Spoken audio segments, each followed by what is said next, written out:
What's going on, everybody, and welcome back to Comic Breakdown. If you guys are new to the channel, do me a favor and hit that sub button. Hit that notification bell, make sure you're not missing any of the awesome content we have coming out. Now, with this video, we are jumping into Titans United, issue number 3. And if you haven't been keeping up with this line, go ahead, check out the link in my description, as well as the top of this video. It will get you completely caught up on everything going on with the Titans in the Infinite Frontier. Now, this is definitely a promotion to help get people into the HBO TV series that is currently ongoing. I believe they're going to be going into their season 4 next year. And so because of that, we are seeing the entire lineup of individuals that are in that TV series also inside of this comic. Now, so far what we have seen is Raven, Red Hood, and Donna Troy be hot on the trail of the killer known as Lady Vic, with individuals being supercharged and no one knowing really what's going on, appearing to have some kind of sleeper agents planted all over the world. As they investigate all of this going on, we have Connor Kent,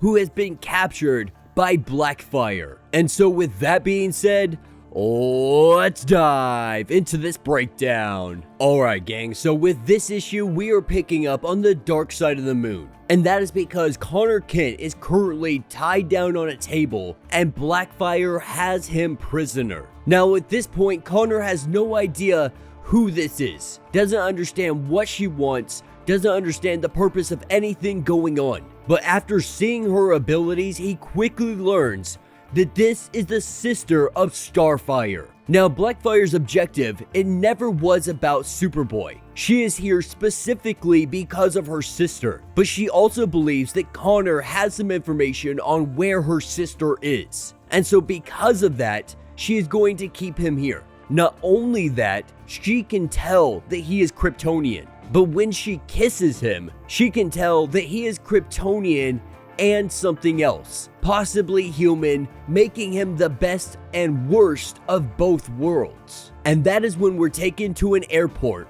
and we see Lady Vic. She is getting onto this private jet. It appears that business is absolutely booming for her, because she rolls up in a beautiful red car. She's got beautiful pearls on. She has a great, beautiful red dress. She is just absolutely decked out.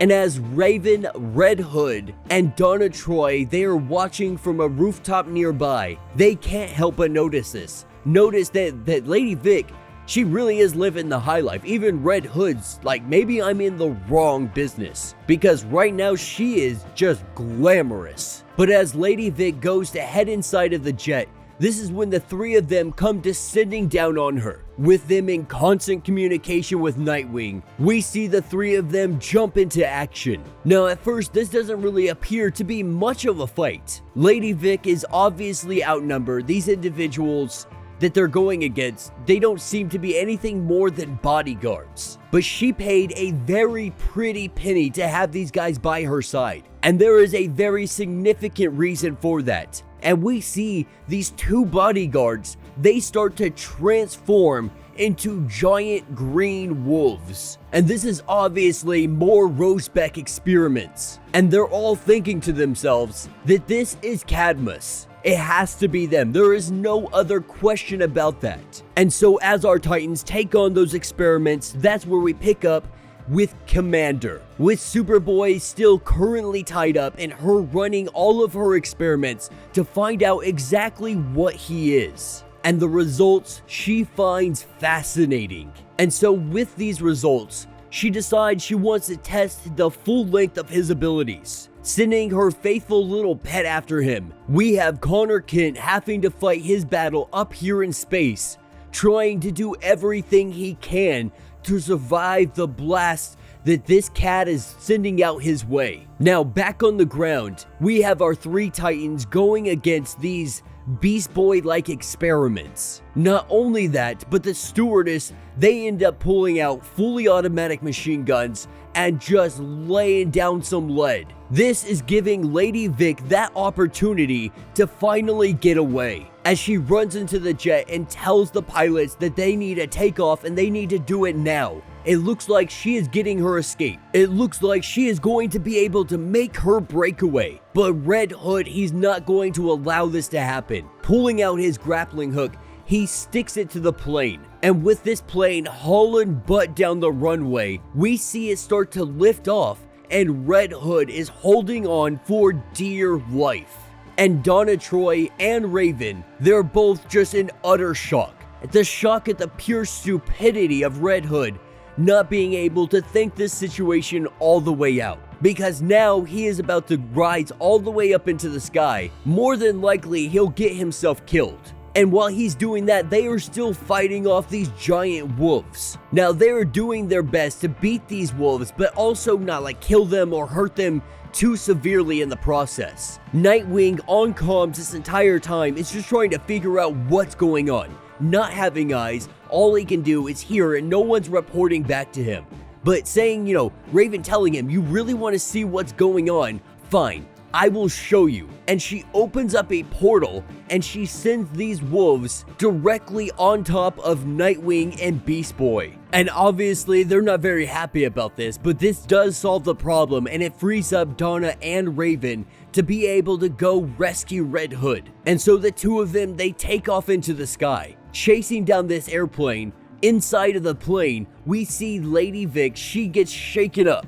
She gets shaken around, and that is because Donna Troy, she has taken her lasso and wrapped it around the plane, and she is pulling, flying in the opposite direction with all of her strength. And that's where we see Raven come up, grabbing Red Hood, telling him that there were much easier ways to do this. She grabs him and throws him inside of the airplane. And so at 1,000 feet in the air, this is where this fight begins. And on the dark side of the moon, we have Connor Kent. He is just getting beat up. And he has finally gotten to a point where he's had enough. He has taken too much damage at this point, and he begs her to call it off. And in doing so, this is exactly what she wanted. She wanted to make it a very clear point. She is going to get the answers she wants, one way or another, because she has come to find her sister, and absolutely nothing, not even Superboy,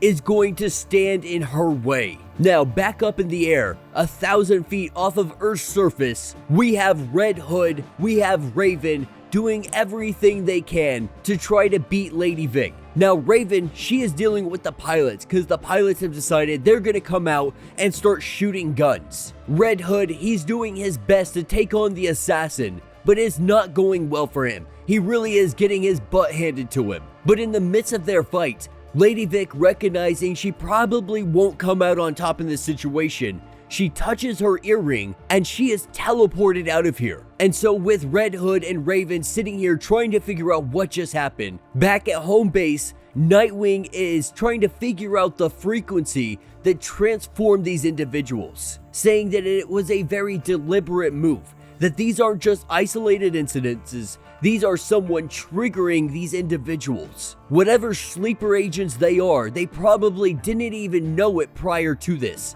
Now, these guards, they're a prime example of it. These guys, obviously, they knew that what happened to them. This was all part of the experiments. And they were hired specifically because of their talents. But he uses them to try to isolate the sound that he had heard. The sound he heard, he recreates it, and it transforms these wolves back into regular human beings. And so he recognizes that this is obviously very deliberate. Someone is doing this. And so the question comes up again, is this Cadmus? And Nightwing, he doesn't believe that to be so at this point. Everything up to this point had them believing that, but after isolating this sound, he believes that it is something else. Because Operation Safeguard, it may have originated on Earth, but that signal, it's coming from space. And Nightwing's biggest concern isn't necessarily who it is. His biggest concern is what they want on Earth. And we cut over and we see Connor Kent being absolutely tortured. And that will be the end of this issue. So let me know what you guys think down in the comments. There wasn't a tremendous amount going on. It was all a very very quick, short time span. We're talking about the span of essentially 5 minutes. Maybe not on the dark side of the moon with Connor, because he's been tortured this entire time. But with the Titans, the span that we got was very short. They came down, they had a fight, they hopped onto the plane, Lady Vic teleported herself out, Nightwing isolated that signal that turned these individuals into wolves, reverse engineering it, turning them back into humans. But the most important takeaway is that this is more than likely not Cadmus. This is more than likely having something to do with Tamarin, something to do with Starfire, something to do with Commander, aka Blackfire. And if that is the case, that means these sleeper agents, it may have recently just happened, or they have been implanting people for a very long time. But with Blackfire coming here to look for her sister, we can only assume the worst is about to happen. So I have to say, all in all, this issue was really just mediocre. The artwork, it was very good. The dialogue, it really does fit our characters well. Everybody kind of ragging on Red Hood, but him also being his smart aleck, just regular egotistical self. And with this being issue 3, we only have a couple more issues left at this point. 4 more issues, making it a total of 7 in this limited series run. You know, I know a lot of us have been waiting for a good Teen Titans comic, and I just don't feel like this is it. They definitely gave us a Teen Titans comic, but I don't believe that, you know, it's too closely tied, trying to orient it to the TV show, trying to make that connection, trying to bring on some new readers. But we're still left hanging, you know, all of us readers that have been reading for a very long time now, we're left out here hanging without any kind of real good Teen Titans comic. You know, because Teen Titans Academy has really nothing to do with the Titans. It's really just been focusing around these new kids and been focusing around the Red X. And this one focusing around the TV show, you know, we're not getting any Aqualad, though he does have his own comic going on right now. We're not getting any Kid Flash. You know, what really people loved about the Teen Titans, I think a lot of people just want to see it go back to that. Not saying this is necessarily a bad comic, it's just not the best that they could do. But yeah, let me know what you guys think down in the comments. If you have not yet, do me a favor, hit that sub button, hit that notification bell, make sure you're not missing any of the awesome content we have coming out, and until the next breakdown.